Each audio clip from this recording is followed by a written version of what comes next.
Best man and maid of honor went clubbing after the ceremony instead of going to the reception. Wait, what? Welcome back to my new series, The Comment Section Confessions, where I react to some crazy tea you guys leave me in the comment section. And left their 14-year-old daughter for the newly married couple to watch? Okay, my jaw still dropped. That just kept getting worse.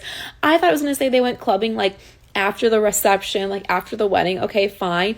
But they didn't even make it to the reception. They just went to a club after. Like, who are these people? This is the best man and maid of honor. So presumably your closest or best friends. Like, what? And not only that, they had a 14-year-old daughter that they were just like, bye, mom and dad's night out. You've got people come watch you here. What? My college friend married a guy in the military. They had a courthouse wedding, so she and her son would show up on his military paperwork when he was up for orders.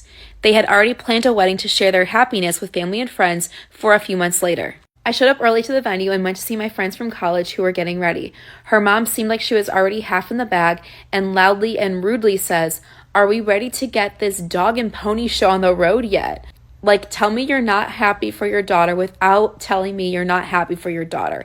It's been more than a decade and they're still happily married. Oh my gosh. Like, come on. Can you just keep your rude comments to yourself, especially on your daughter's wedding day? Just like, lock away the key. This should be pretty obvious, but if you can't support someone on their wedding day, then you shouldn't be there. I don't understand why people have to act like complete assholes at weddings. I don't get it either.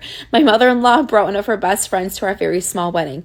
These women, both mother-in-law and friend, are a bane to my existence. Friend bitched about the food, which she didn't pay for, bitched about how small the room was, which she didn't pay for, didn't bring a gift or a card, wormed her way into family photos, and then insulted my mother's and sister's accents. Who is this woman? I'd be kicking her out. This was after I secured an interview for her for a job at the law firm where I was working?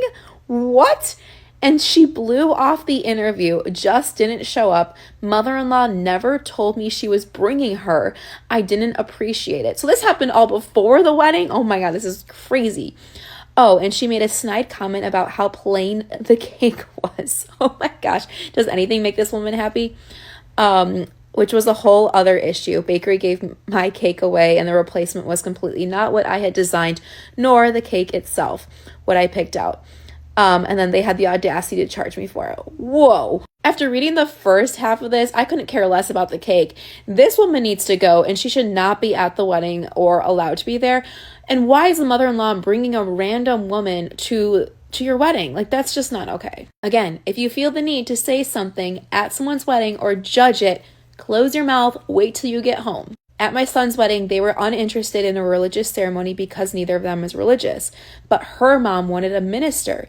She picked a friend of hers who charged them $200 to mumble his way through 2 minutes of vows and then say not one damn thing about either the husband or wife or marriage in general. He ate the meal and left. I don't get this either. If the couple getting married is not religious, let's not push them to have a religious wedding. Their wedding should be a symbol and representation of who they are as people and not anybody else. RAC went out in Georgia in July, the night we were trying to put together the s'mores favor bags before the wedding.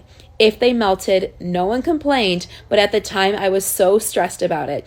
And as I went to dry the laundry right before we left for the destination, the dryer quit too, ran to a neighbor's house so we'd have dry clothes. Girl, I bet that night or that week there was a full moon or a Mercury retrograde or some kind of weird thing with the universe. At that point, you just have to say what's done is done and make peace with it.